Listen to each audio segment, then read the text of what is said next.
Olá, sejam todos bem-vindos ao canal Neuro Revolution. Eu sou Ione e estou aqui para quebrar o código da Neuro e ajudar você a ser um fisioterapeuta muito melhor. Roda a vinheta!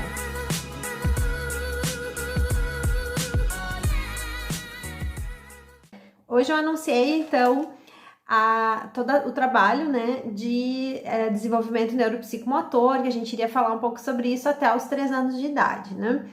Oi, Aline, tudo bem? A Aline acabou de entrar também. A Liamara tá sentindo falta das práticas, né? Nas aulas práticas. Esse negócio online faz muita falta, contato físico, né? As práticas, o trabalho, né, com o paciente, nossa, é fundamental. Hoje mesmo a gente estava discutindo sobre isso, né? O quanto o teleatendimento ele é limitado, né? E o quanto a gente tem dificuldade, né, a gente leva anos treinando, sentindo o que é uma flexibilidade, o que é um encurtamento, o que é um alongamento, e de repente você tem que explicar tudo isso para os pais ou para quem está à frente da criança lá do outro lado da internet, é bem complexo, né? Então é um desafio, né? Algumas coisas a gente até consegue, mas outras também não, né? Então é um meio campo, assim, né? Acho que é um trabalho paliativo por um tempo, mas depois a gente vai ter que ir retomando aos poucos e vamos ter que conviver, né, com esse vírus, enfim, e tentar se adaptar a tudo isso, né, porque eu acho que tão cedo ele não vai embora também, né, então a gente vai ter que ir levando com calma tudo isso.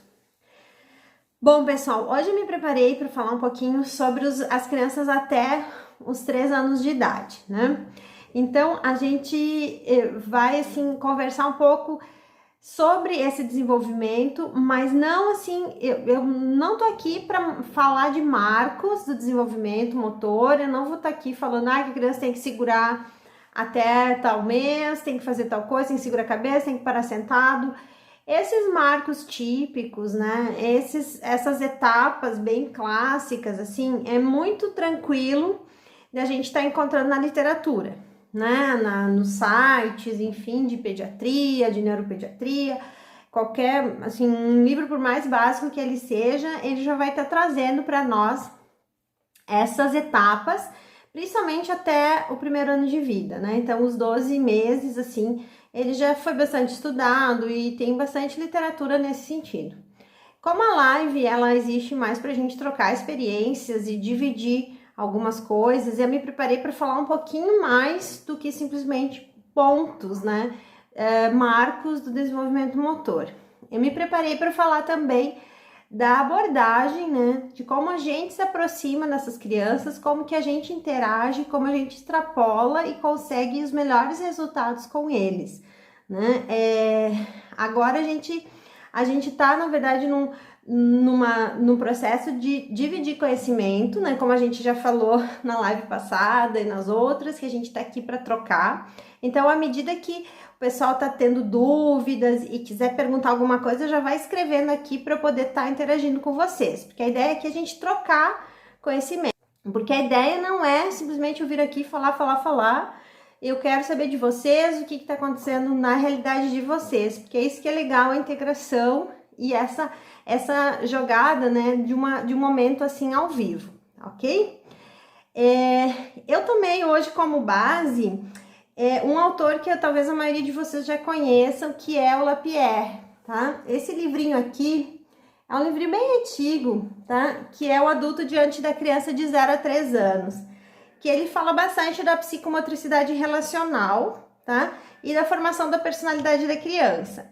Então, quando a gente trabalha com um bebê até 3 anos, uma criança na primeira infância, assim, a gente tá, além de estar trabalhando a composição física dele e a estruturação neurológica, neurofuncional lá do próprio cérebro, mas mais do que isso, a gente também está trabalhando a composição da personalidade, das características psíquicas dessa criança. Então é um trabalho muito cuidadoso, a gente precisa ter muito claro como que a gente está trabalhando para a gente conseguir ter os melhores resultados nessa criança. Não pensar só na questão física, né? Que o fisioterapeuta, claro, forte da gente é o físico, mas a gente vai entender hoje que a gente vai estar ultrapassando muita coisa onde outros aspectos vão estar entrando, e aí temos aqui no grupo uma psicóloga que pode nos ajudar também nesse sentido. Que é um trabalho extremamente legal, né? A gente adora, todo mundo gosta de trabalhar com criança, porque meu sonho é só trabalhar com bebês pequenos, eu gosto muito de estimulação motora, né? Tem muita gente que fala isso. Aí quando a criança cresce um pouquinho, já perde um pouco, né, a motivação, enfim. Mas a gente sabe que trabalhar com os pequenos é talvez mais complexo, mais difícil do que trabalhar com aqueles que já estão com as alterações estruturadas. Que aí fica bem claro, né? Ele já tem esse problema, tá muito claro de você ver. Na avaliação fica muito típico. No bebê não é bem assim, né? Você tem que ter um olhar mais clínico, tem que estar procurando onde é que tá a alteração. E a gente também enfrenta um pouco mais de tabus, assim. Por exemplo, mas é normal, ela vai melhorar, ela vai crescer, ela vai melhorar. Não, mas ela é uma fase, vai passar.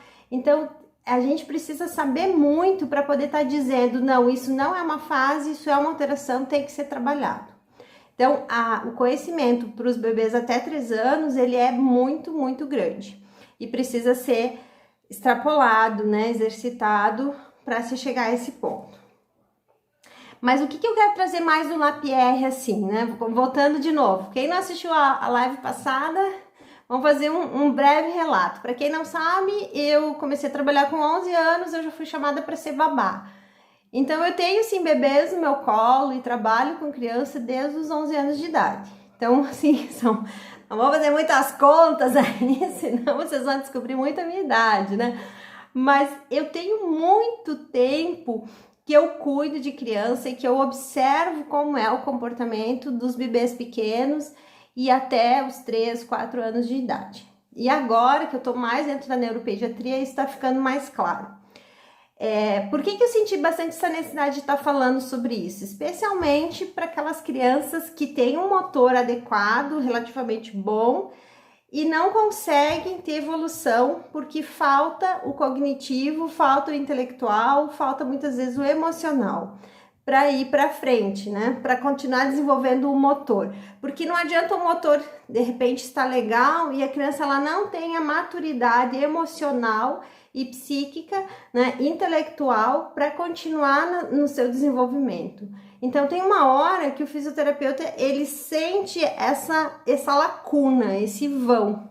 E aí que entra a estratégia da psicomotricidade relacional. Na época que eu dei aula de psicomotricidade, a gente trabalhava bastante isso com os alunos, né, Aline? De assim colocar o aluno à disposição para entender essa criança e como agir. Tanto é que o Lapierre aqui, ele comenta bem claro isso, assim, que muitas vezes o problema nem é a criança, o problema é o adulto, que ele não consegue chegar no nível da criança para fazer um conjunto, uma integração e conseguir trazer essa criança para um desenvolvimento maior. Então, esse treinamento parte da gente, que a gente é adulto, né? A gente que precisa entender o que precisa ser feito, mas não é muito fácil, né? Então, assim, o que eu separei aqui para a gente pensar juntos, assim, que até os 18 meses, o que acontece? Basicamente, uma relação não baseada na fala, né? Então, é muita comunicação não verbal. Que é só a partir dos 18 meses que a criança começa realmente a balbuciar, falar algumas palavrinhas, enfim, algumas antes, outras depois. Mas antes disso, é uma comunicação puramente não verbal e com alguns sons do né? Mas nada muito focado na linguagem. E aí, quando a gente não tem linguagem, a gente tem que entrar com outra forma de comunicação. Tem um videozinho que eu pus no Instagram que eu falo sobre a comunicação não verbal, né? Quando eu pergunto para ele se ele vai na bola e ele sorri, ele fica alegre. Quando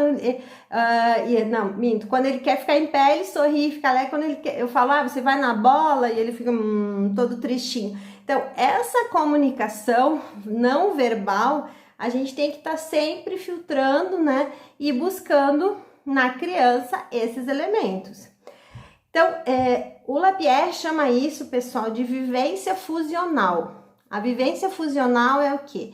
É o teu corpo do adulto, a tua psique, fundir com a psique da criança e a gente criar um ambiente, quase que um set terapêutico, né? Que é lá da psicologia. Você formar um espaço só nosso, só nós dois, onde a gente é muito cúmplice, né? O fisioterapeuta e a criança, e que os dois consigam fazer uma relação a ponto de que o teu corpo, as tuas técnicas venham a puxar essa criança e desenvolver ela cada vez mais. Usando Bobat, usando o que você quiser, mas a ideia é criar esse set terapêutico. E que muitas vezes ele é muito simples de ser criado, mas muito esquecido, né? Por muitos dos fisioterapeutas. Assim, a gente esquece que a nossa voz tem poder ali, o nosso olhar, o nosso toque, os pequenos objetos que estão ao nosso redor, né? Todo esse espaço de comunicação, ele é muito rico e ele ao mesmo tempo é muito simples. Então eu lembro, assim, quando nas minhas épocas de babá, e quem já é mãe também já deve ter vivido isso, assim, a criança tem lá 1 milhão de brinquedos, mas o que ela mais gosta de brincar é com os potinhos de margarina que ela cata lá no lixo reciclável. O que é isso, pessoal? É quando a criança busca no objeto que ela compreende, é o objeto que está gerando significado para ela, e não necessariamente é um objeto vindo lá da Fisher-Price, né? Então, a gente tem que tentar estar ligando, tá sempre procurando esses objetos de relação com a criança. E muitas vezes esse objeto de relação, ele é o nosso próprio corpo, ele é o colo, ele é uma brincadeira do cavalinho, ele é um balancinho no joelho, aquelas brincadeiras de vovó, sabe? Que a gente lembra, assim, de fazer a relação corporal com a criança. E essa criança, ela vai com isso estruturando o seu processo neurológico. E junto então, a estruturação psíquica, ao fortalecimento psíquico dessa personalidade. E muitas vezes a criança em casa, ela não tem essas vivências. Então, a gente precisa também estar orientando os pais a fazer essa estimulação corporal sem muito brinquedo e com brinquedos direcionados, né? Quando a gente cria esse set terapêutico, a gente começa a perceber que o físio, ele precisa fazer como se fosse um pequeno processo de regressão, assim. Você não vai só falar normalmente com a criança, vai fazer os balbucios com ele, bababá também, você vai fazer brrr, né? Você vai ficar se comportando um pouquinho como um bebê, para tentar se comunicar com essa criança. E à medida que isso vai relacionando, você vai criando aspectos diferenciados nessa conquista, né? Que no início a criança tende a ser mais ela costuma ser mais retraída, ela costuma ser mais agressiva muitas vezes, no início ela pode até chorar, enfim, se ela não te conhece, então é bem mais complicado. Mas esse conjunto, né, de approach e aproximação e com a mãe, e você vai criando esse set terapêutico à medida que você vai tirando a mãe de cena e vai ficando você e a criança. E é muito legal, porque quanto mais rápido você conseguir ficar sozinho com a criança, também demonstra um pouco mais de maturidade dessa criança, né? A questão do vínculo, enfim, com a mãe, que tá melhor estruturado se ela consegue permanecer mais tempo contigo. E quando eu falava que o adulto, então, ele entra nessa regressão, por que isso é importante? Porque eu vou entrar no jogo da criança, eu vou entrar no universo dessa criança e no mundo imaginário dela.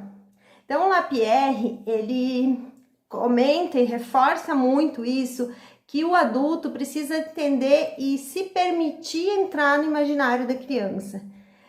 Que para nós é muito difícil, né? Adultos têm a péssima mania de não sonhar, né? A gente não idealiza muita coisa, a gente tende a não imaginar mais as coisas. A gente tende a ficar muito na realidade. E isso atrapalha muito o atendimento, muitas vezes, da fisioterapia.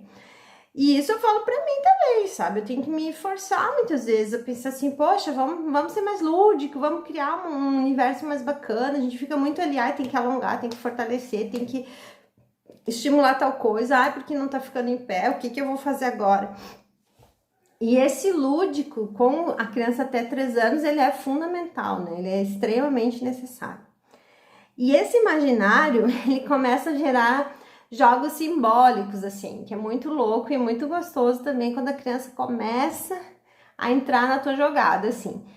Então, por exemplo, uma coisa que eu amo usar, assim, de paixão, assim, e que dá muito certo, é incrível, assim, é o efeito encantador de crianças, né? É você levar uma caixa de papelão daquelas de mercado, assim, sabe? Você leva uma caixa de papelão daquelas para terapia. E de preferência um tatame limpo, sem nada, só com as caixas de papelão, de preferência 2 ou 3, assim. As crianças enlouquecem, elas ficam numa alegria só, porque ali elas vão querer entrar na caixa, elas vão querer fazer casinha na caixa, elas vão querer fazer tambor da caixa. E aí você começa a estruturar os jogos imaginários a partir de um objeto tão simples que é uma caixa de papelão. Eu tenho uma brincadeira que eu faço com os meus que é assim, agora é a hora da bagunça, né? E aí você fica, bate, porque assim, criança nunca pode mexer em nada, né? Aí você mostra pra ela que na caixa de papelão, se ela quiser, ela pode destruir com a caixa. Vamos bater aqui até quebrar. E aí você dá umas permissões para ela, assim, é nesse momento o exercício da agressividade, né, dela conseguir exercer poder sobre alguma coisa também, é outro ponto importante. As crianças precisam manipular e exercer a ação delas em alguma coisa, porque elas são muito manipuladas. Então elas são muito, alguém troca, alguém dá banho, alguém dá comida, alguém cuida, alguém. É sempre algo de fora. Quanto antes você colocar a criança a agir sobre algo, é muito louco e muito interessante, porque ela dá um salto cognitivo, assim. À medida que você coloca ela para agir no ambiente, é muito bacana, porque ela age e com isso as estruturações neurais se consolidam e ela vai a fundo. Então, assim, agir sobre uma caixa de papelão, rasgar a folha de papel, amassar jornal. Uma coisa também que eu gosto muito de brincar é com os lençóis, né? Fazer cabaninha, torcer lençol, fazer nó, fazer de conta, faz roupa, faz cinto, faz cabelo, enfim, fada, monstro e tal. Mas o lençol, ele precisa de crianças um pouquinho maiores, porque os muito pequenininhos às vezes se assustam, sentem que estão sendo assim agredidos com aquele lençol todo, então tem que ir com um pouquinho mais de cuidado. Mas os maiorzinhos amam, assim, vira uma festa só, né? Eu trouxe aqui alguns outros exemplos para não esquecer. Questão de cores, né? Você pode usar os lençóis também coloridos e ficar montando esses jogos terapêuticos, né? Junto com a estimulação. Então, quer pôr ele lá para engatinhar alguns degraus, você também pode colocar as caixas de papelão e ir montando, então, esses degraus, essa subida, até o ponto que ele vá realmente fazer o motor junto com o cognitivo e psicológico. Então, ele vai conseguir vencer etapas muito além, né, do que simplesmente pelo motor. É interessante pensar que colchões, colchonetes, né, tudo isso a gente brinca bastante. Uma coisa que as crianças fazem muito é os jogos assim com... Ontem mesmo foi uma situação bem interessante, assim. Eu tô trabalhando com um paciente que ele tem uma alteração intelectual um pouquinho mais grave, assim, do que o motor dele. Então, ele deambula, ele já realiza uma série de funções, né, dentro do esperado, né, pelos marcos, enfim, do desenvolvimento. Mas ele ainda tem um cognitivo que acompanha mais o balbucio, que ele não consegue demonstrar muito bem o que ele está pensando, então ele precisa dessa linguagem toda traduzida. E aí, de repente, naquela função de álcool, né, álcool 70 para lá e para cá, achamos lá no meio da sala um vidro de álcool gel vazio, né, um pote, uma garrafinha daquelas de álcool. E aí a gente começou a brincar de bater, que a gente podia bater naquilo até quebrar. Nossa, foi assim uma loucura, porque aí a gente começou a jogar futebol com a garrafinha, a gente começou a bater essa garrafinha, aonde mostrava a garrafinha, ele ia atrás da garrafinha, ele escondia a garrafinha, a gente brincava de esconder, de achar a garrafinha, onde é que tá, onde que não tá, embaixo, em cima, dentro, fora. Esses pontos vão criando um universo intelectual muito interessante das descobertas da criança. E são jogos extremamente simples, né? E que exigem, né, esse vai e volta, bate e volta. E o físio, ele tem que se colocar corporalmente à disposição disso, né? Então, se a criança tá lá rastejando, procurando onde é que tá essa garrafa, você vai junto, você vai mostrando. Tem umas fotos do Lapierre, assim, que ele rasteja no chão e a criança vai subindo por cima dele e vai ficando em pé e vai mexendo com a perna dele. Então, assim, corporalmente, quanto mais você se colocar à disposição do teu paciente, mais ele vai interagir e mais esse jogo vai acontecer e mais ele vai se desenvolver. Então, é muito interessante como funcionou a garrafinha de álcool lá vazia dentro do universo de uma clínica que tinha um monte de brinquedos. Mas o que eu mais consegui, a atenção dele, a permanência, né, o foco numa atividade, foi com uma garrafinha vazia. Que às vezes a gente põe milho de pipoca dentro, faz chocalho, né? Vocês já devem ter feito isso também. A gente trabalhou muito em SUS, né? Não tinha muito recurso, a gente montava, né, os brinquedinhos. E isso leva a um universo muito rico, intelectual. É mais importante o que você está fazendo com aquele brinquedo do que propriamente o brinquedo em si, né? E foi muito bacana, porque chegou na hora de ir embora, ele não queria mais ir embora. Falei, não tem problema, você leva essa garrafinha contigo, pode levar para casa. E aí, porque Deus o livre ele ir embora sem aquela garrafa ontem, né? Ele se apaixonou pela garrafa, ele só queria brincar com a garrafa, então foi muito legal. Outras coisas que eu não abro mão é da bola, né? Brincar de bola, jogar, é algo assim, dar e receber o brinquedo, né? A bola, ela nunca vai ter a mesma resposta, né? Cada movimento, cada atividade sobre a bola, ela muda e muda muito rápido, né? E isso os neurônios têm que readaptar e readaptar e readaptar essa resposta, e isso que vai levar a um desenvolvimento muito, muito bacana. Voltando um pouco também, no início, então, até os 18 meses, como a gente falava, ele não tem tanta comunicação verbal, né? Então, não tem tanta não, né? Não tem quase nada. É praticamente não verbal. E essa não verbalidade, ela envolve um pouco as agressividades. Então, quando ele não quer, ele grita, ele empurra, ele bate, né? Então, essa agressividade, ela demonstra que muitas vezes a criança, ela tá procurando, né, entender o universo dela. E a gente vai fazendo essa leitura calmamente, aos poucos, e vai entendendo como cada criança responde, né? Olha aqui a Cláudia comentando, né? Que é algo tão simples e tão afetivo, né? Com certeza, né, Cláudia? É algo extremamente, eu diria até, assim, eu gosto de trabalhar com muito foco, né? Então, eu gosto de uma sala, de preferência só minha ali, que eu esteja com a porta fechada, onde eu faço o meu set terapêutico. Onde eu crio a minha ilusão ali do que tá acontecendo naquele momento.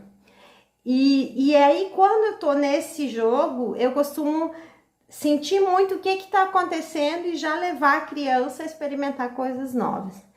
E como a gente trabalha com crianças com bastante distúrbio da atenção, vira e mexe, elas têm dificuldade, né, em se manter. Então, se passou um avião lá, se passou uma pessoa pelo corredor e tal, a criança vai embora no corredor e deixa você dentro da sala, né? Então, é melhor a gente ter sempre algo que nos vincule e que a criança esteja com o terapeuta e não com a faxineira do corredor.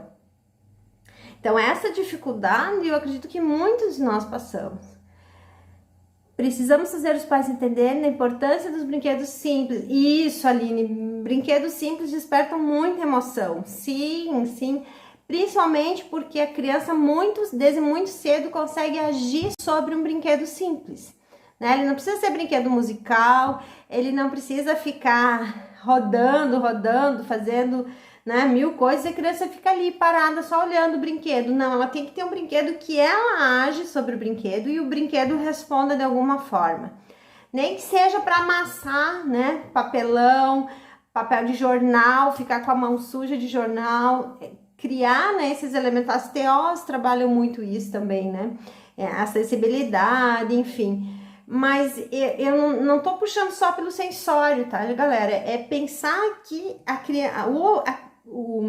que o brinquedo simples, ele é um objeto de interação, que toda vez que a criança age sobre ele, ele retorna com uma resposta que vai desenvolver o intelecto.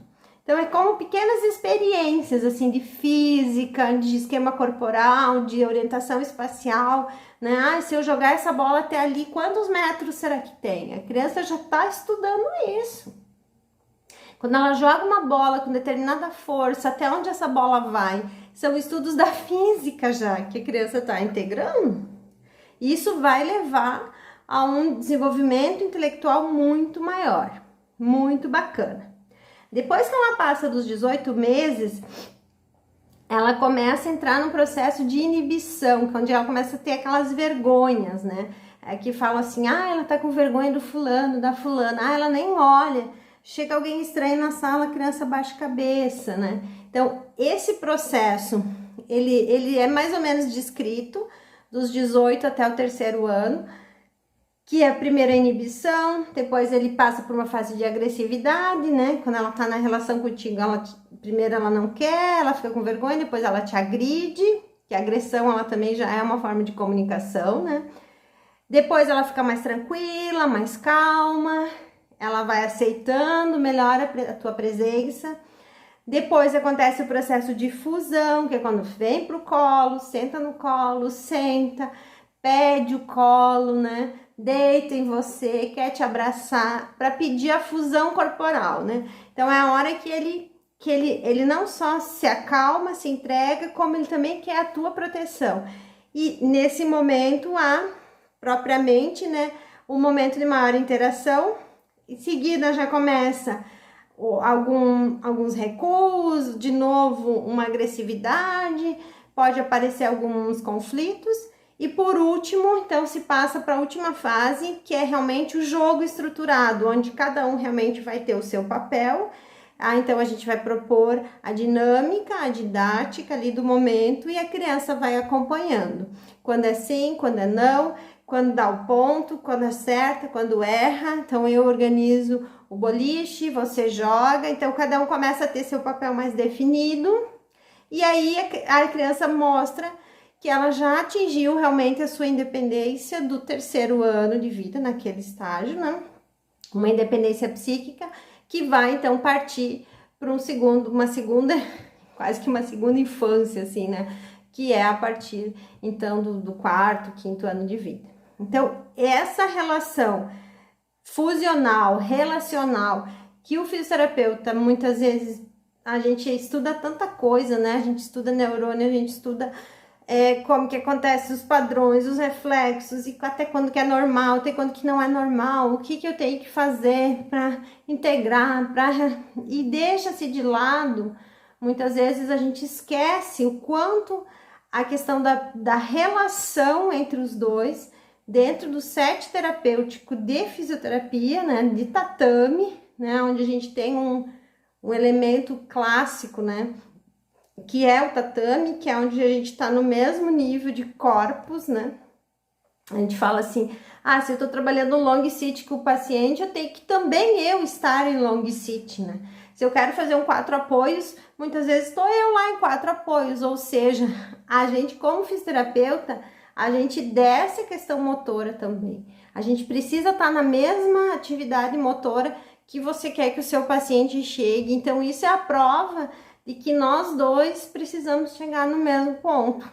E a gente falou sobre isso numa live, até a live que a Cláudia entrou ao vivo, né? Que a gente falava de que o fisioterapeuta e o paciente, eles têm que estar na mesma equalização. A gente não vai ser a gente que vai puxar um paciente, não, vamos levar, ele vai melhorar, ele vai...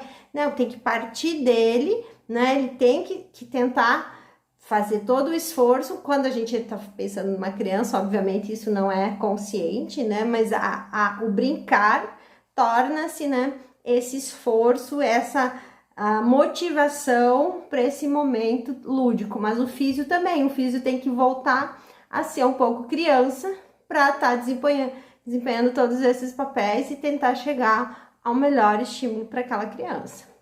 Não sei se eu fui clara, mas a relação é mais ou menos essa. Deu para entender? Ou ficou muito no conceitual, assim? Hein, Aline, o que você acha? A Aline que tem bastante experiência também, né? Com vários setores, enfim, e como demonstrar isso muitas vezes é tão simples, né? Você dá qualquer brinquedinho para criança, qualquer coisa, ela já começa a interagir, ela já começa a mostrar o quanto ela é capaz, né? Outra situação bem típica é que quando eu levo as caixas, a gente brinca muito de entrar para dentro da caixa e fazer de barquinho, né? Então, assim, ou puxar a criança dentro de uma caixa, né? Colocar um tapetinho, alguma coisa, e você ficar puxando, fazendo ela andar como se fosse num carrinho, e aí você cria todo um lúdico em cima dessa caixa de papelão. É uma coisa que eles se soltam um monte, eles tentam sair da caixa, eles tentam entrar na caixa, eles tentam fazer muito mais movimentos do que se você deixasse eles sozinhos ali no tatame contigo, fazendo um alongamento, parado, né? E fica uma coisa assim, sem propósito, né? Com os adultos também, isso mesmo, Aline. Porque aquela história, né? Vou andar na esteira, mas a esteira nem sai do lugar, né? Pra onde que eu vou andar? Pra onde que eu vou caminhar, né? Então, tem adulto, ainda mais se for assim, um idoso, mas assim, não entende muito bem essa importância e acaba não aderindo àquele trabalho. E aí, isso, Liamara, é criatividade, né? Você montar planos, enfim, dentro desses lúdicos, né? Isso é muito importante. A fisioterapia não é mandar o paciente fazer e ficar olhando. Muitas vezes exigimos um movimento que bem nós sabemos que nem o que nem a gente consegue fazer, né? Muito bem colocado. E por isso que eu falo, se você não se colocar corporalmente no mesmo nível do paciente, pensando em como que ele vai conseguir finalizar isso. E o que às vezes eu falava também da questão do livro, que o livro tá no nosso próprio corpo. Assim, você quer que ele role, mas como que você rola? Você já parou para rolar? Você já ficou em prono? Você já usou lá o rastejo? Quais que são os movimentos e como que você precisa estruturar para que ele realize? O que você precisa preparar, né? O grande segredo da preparação, né? E muitas vezes o preparar é fazer um lúdico, é você montar um quadro, né, que,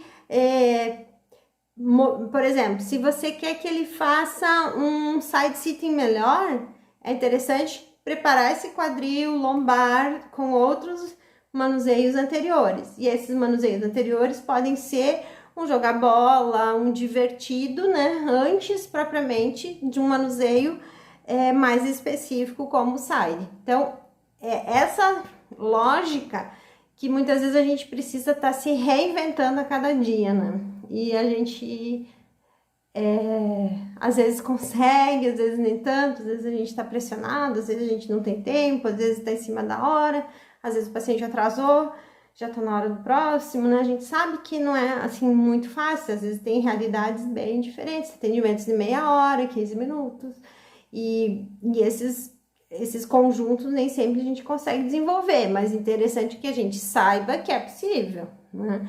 O executar vai ter que ser adaptado para cada situação. mas é interessante a gente visualizar isso tudo, né?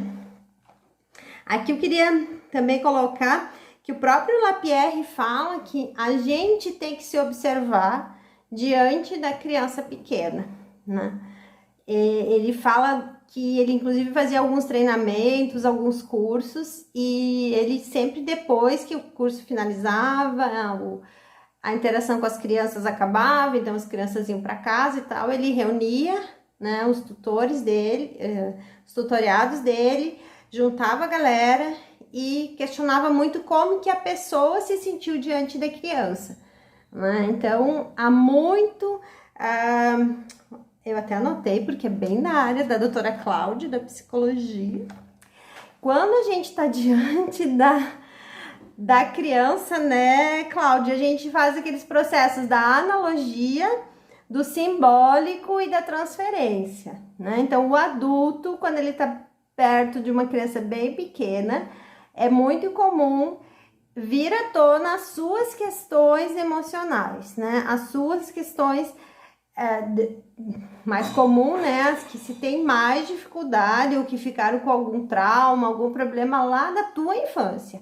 Então, quando a gente tá com o pequenininho, a gente tem que sempre estar atento aos nossos sentimentos diante dessa criança, né? E isso é muito delicado, a gente precisa tomar cuidado, perceber que essas transferências elas vão existir, mas que depois você tem que sair de cena e voltar para a tua vida, né? Não dá para ficar se ligando completamente a essa criança que muitas vezes pode acontecer algum relacionamento indevido, alguma coisa, não no sentido, não tô falando de sexual nem nada, mas a questão de você colocar suas emoções à tona no set terapêutico de fisioterapia. Isso é algo que tem que ser muito bem trabalhado, por isso que nem todos estão preparados para trabalhar com crianças tão pequenas. Porque, em geral, é o emocional que vai pesar mais nesse momento do que propriamente o físico, né? A Cláudia perguntou também como se manter a criatividade. Ah, meu Deus, quem dá uma dica aí? Criatividade é algo assim que se realimenta com, assim, não se sentir louco demais, né? Você tem que viajar, pensar fora da caixa, tá o tempo inteiro se realimentando com novas ideias, evitar o não, né? Falar assim, isso não vai dar certo, não vai dar certo, não vai dar certo. Aí quem sempre fala que não dá certo é que não consegue criar, né? Então, a gente precisa estar sempre se realimentando. O ser criativo, ele é um cara assim que ele tá sempre pensando, fazendo pontes com coisas que não tem muita lógica, assim. Não precisa ter muito a ver, mas o ser criativo, ele faz a ponte acontecer, né? Ele cria novidades, ele se permite sonhar, ele se permite entrar no universo que não pertence, ele se permite sonhar, ele se permite ter ideias malucas, né? E ele não tem vergonha, né? Eu lembro assim que várias vezes eu fui pega assim brincando de rei, de rainha, né? Colocando almofada na cabeça e fazendo de conta que eu era não sei o quê, e o bandido e o mocinho e a gente ali, né, brincando. Se passasse alguém na porta e dizer, lá vem a louca, né? Meu Deus, olha o que ela tá aprontando, olha o que ela tá cantando. E assim, de brincar de roda cutia na sala de espera, e daqui a pouco cair no chão, e se deitar no chão, e não interessa o que tá acontecendo, e só cair na gargalhada, né? Então, essa disponibilidade, você estar integralmente à disposição enquanto estamos em terapia, né? E saber o momento que finaliza a terapia, você fecha, né? Fecha esse atendimento, fecha o teu emocional também e retoma, porque não dá também para descuidar disso, né? Você tem que ir lá, trabalhar com a criança, mas também sair desse cenário. Criar enredos acabou um atendimento, já estar pensando no próximo. Isso. E aí, é bem isso, né, Aline? Está dentro de cada um. A gente vai ter que descobrir qual que é o caminho para cada pessoa, né? Se eu tenho mais essa facilidade, eu vou mais por aqui. Porque nenhum terapeuta atende do mesmo jeito que o outro, né? Mas o que eu queria, assim, reforçar agora, nesse nosso momento, é que a gente se coloque numa posição, assim, de prestar atenção, pelo menos, né? Assim, o quanto é importante a gente ter essa disponibilidade em estar presente no lúdico, no criar, no brincar com coisas simples, com crianças bem pequenas, né? Até principalmente com os 18 meses lá e depois com os 36 meses, onde a gente tem essas duas primeiras fases, né? Bem clássicas, né? Onde a gente tem como estimular também a psique, né? A personalidade dessa criança e o neurológico intelectual. É o momento onde os neurônios dele estão se formando também no intelectual e não só no motor, né? E esses jogos, o brincar, ele é fundamental para formar a inteligência da criança. Quanto mais eu brinco com a criança, quanto mais eu proponho que ele haja sobre algo, sobre um brinquedo, sobre uma bola, sobre um pote, sobre uma tampa de panela, esse agir sobre o brinquedo é que vai estar desenvolvendo o intelecto dele. E quanto mais a gente poda, quanto mais a gente tira essas experiências da criança, menos ele vai ter oportunidade de experiências. E isso vai, assim, dar uma diferença incrível lá na frente, né? É interessante pensar não só no nosso atendimento, mas na orientação aos pais também, né? Então, quem tá aí com criança nessa idade, interessante chamar pai e mãe, montar de novo, mostrar a importância, enfim. Que é mais ou menos um pouco o que acontecia muito, né? Assim, de grandes, por exemplo, grandes atletas, grandes esportistas e tal, surgiram lá, não eram muito pobres, não tinham nada, e de repente desenvolvem um talento motor incrível, né? Por que isso? Porque eles brincavam com coisas extremamente simples e desenvolviam, né, atividades motoras livres, né? Criança que brincava na rua, que brincava solta, que corria no meio do barro, né? Tomava banho de chuva. Eram crianças que se desenvolviam muito mais no motor. Hoje a gente, infelizmente, tem uma sociedade muito mais voltada para dentro de casa, e com quarentena e com tudo, a gente está ainda mais, né, podando as crianças nesse sentido. Então, vamos ter que oferecer outras formas de estimulação neuropsicomotora, né, que não vinda da rua, mas que não venha tudo pronto, né, que não venha tudo mastigado. A criança precisa também está interagindo, criando seus próprios brinquedos, suas próprias, as suas coisas que são mais legais para ela. Tem uns que vão gostar mais de papel, outros vão gostar mais de lata, né? E esse conjunto é muito bacana. Meu Deus, eu já falei 45 minutos. Que legal, mais gente entrando aqui. Obrigada pelos coraçõezinhos, por todos, obrigada. Que eu vou, a semana que vem eu vou estar tendo que entregar alguns projetos de arquitetura, então semana que vem eu não vou fazer a live, tá?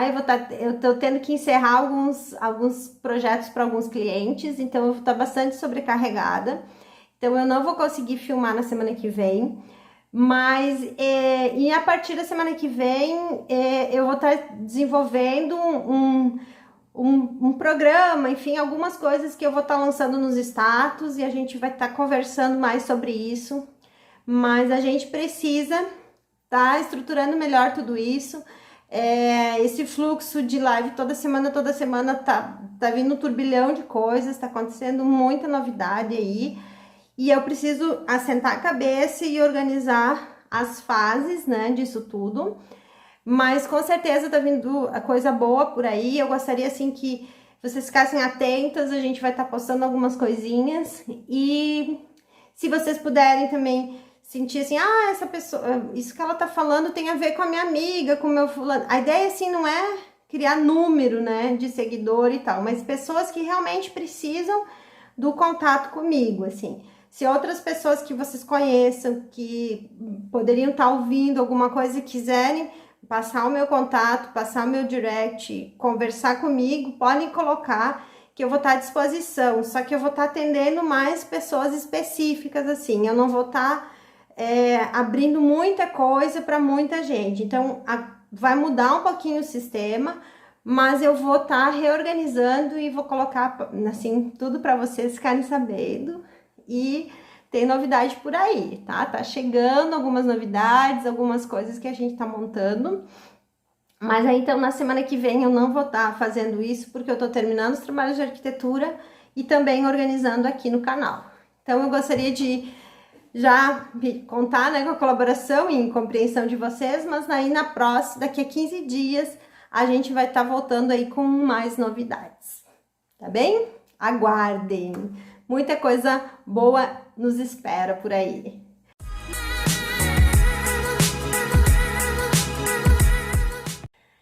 Esse vídeo faz parte de uma série de vídeos do canal Neuro Revolution.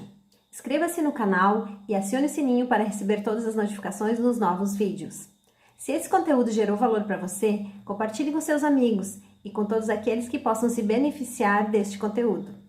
Até breve!